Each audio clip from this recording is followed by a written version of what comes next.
এই কুমিরের পন থেকে ঢুকতে হবে যে, মানে কুমির দেখতে হলে পন থেকে ঢুকতে হবে পিছন দেখতে।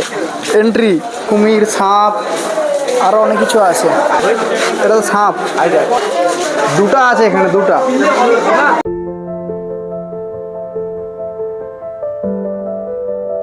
অ্যানাকন্ডা, ও বাবা কটা অ্যানাকন্ডা আছে এখানে। নিচে একটা, ভাই সেই সব থেকে বড়ো সেই দুটো, হ্যাঁ এই তিনটা। সে আস্তে আস্তে উঠছে উপর দিকে, একজন আছে উপরে এই জন্য।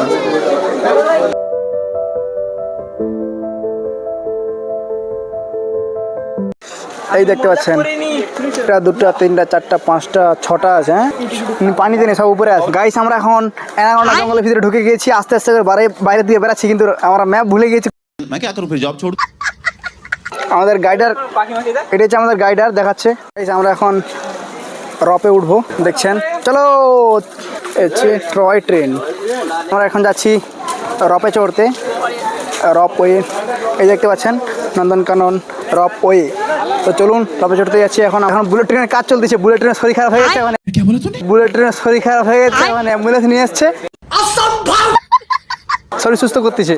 বুলেট ট্রেনের শরীর সুস্থ হয়, তারপরে আমরা আবার বুলেট ট্রেনে চাপবো ইনশাল্লাহ। চালিয়ে চলতে হ্যাঁ। আমরা প্রায় 2 থেকে 2.5 ঘন্টা হাঁটাহাঁটি করছি, আমাদের শরীরটা ক্লান্ত হয়ে গেছে। আমরা একটু রেস্ট নেব, 2-5 মিনিট রেস্ট নিয়ে আমরা রপে চড়বো, একটু রেস্ট, তারপরে আমরা রপে উঠবো ইনশাআল্লাহ। এখানে টিকিট কাউন্টার রয়েছে দেখতে পাচ্ছেন। এটি হচ্ছে টয় ট্রেন। টয় ট্রেন এখন ক্লোজ আছে, বন্ধ আছে। বোটও বন্ধ আছে, বোটের গেটটাও বন্ধ করা আছে। নিচের দিকে যা দেখতে পাচ্ছেন সব দেখে নিয়েছি অলরেডি, আশেপাশে যা আছে। বুলেট ট্রেন খারাপ হয়েছে, বুলেট ট্রেন এখন সার্ভিস চলতেছে। কেমনভাবে যাচ্ছে আপনারা একটু দেখুন, রপটা ঘুরে ছড়া যাবে ওই দিকের দিকে। আমরা এখন রপে উঠতে যাচ্ছি, দেখতে পাচ্ছেন রপ অলরেডি চলে এসেছে। টিকিট কাটতে হবে, টিকিট কাউন্টার রয়েছে সামনে, ওটা আগে টিকিট নেই, আগে টিকিটে কেটে নেই, তারপর আমরা রপে উঠবো। লক করে দিয়েছে জানলা, গেট। এই দেখতে পাচ্ছেন অলরেডি আমাদের টিকিট কাটা হয়ে গেছে, এবং এবার হচ্ছে আমাদের যাওয়ার পালা। তো ওটা এলে আমাদের যাবো।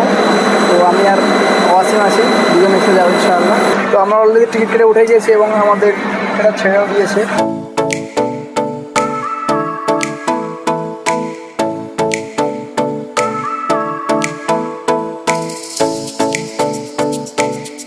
তো গাইস আমাদেরকে এক চক্কর ঘুরে নিয়ে আসছে, আবার নিয়ে যাবে ওদিকে ব্যাকে। তো আমরা নিচে থেকে এখন উপর দিকে উঠতেছি, দেখতে পাচ্ছেন আমরা নিচে ছিলাম।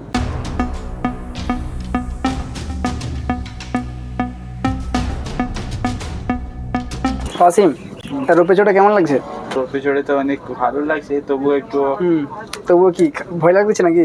ভয় তো কিছু নেই না, এখানে তেমন কিছু ভয় নেই। আমরা চলে এসেছি, আর কিছুক্ষণ বাকি আছে, নামিয়ে দিবে আমাদেরকে এবার আস্তে আস্তে করে নিচের দিকে।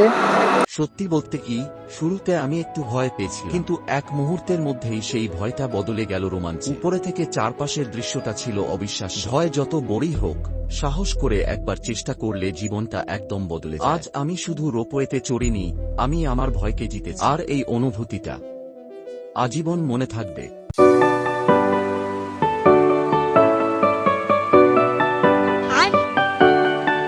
তো গাইস চলুন, অনেক রেস্ট নেওয়া হয়ে গেছে, এখন যাচ্ছি নতুন কিছু দেখার জন্য।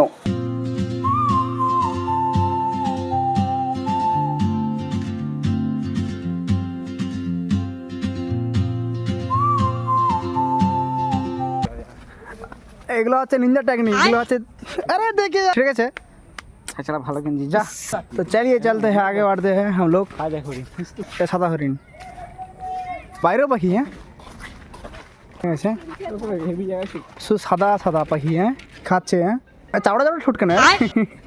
পোস্টটা দিল দেখ, পোস্ট দেখ সোনামণি, পোস্ট পোস্ট এই পোস্ট দিচ্ছে, এই তো পোস্ট।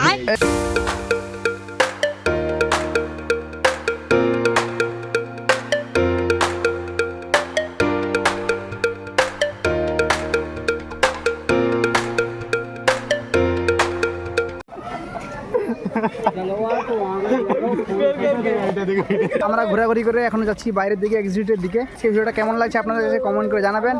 আশা করি আপনাদের কাছে ভিডিওটা অনেক ভালো লেগেছে। এই ধরনের নিত্য নতুন ভিডিও দেখার জন্য দেখতে চাইলে চ্যানেলটি সাবস্ক্রাইব করে পাশে থাকবেন, এবং লাইক কমেন্ট শেয়ার করতে ভুলবেন না। তো আপনারা ভালো থাকবেন, সুস্থ থাকবেন। এই ধরনের ভিডিও দেখার জন্য চ্যানেলটি সাবস্ক্রাইব করে পাশে থাকবেন। ধন্যবাদ, থ্যাংকস ফর ওয়াচিং।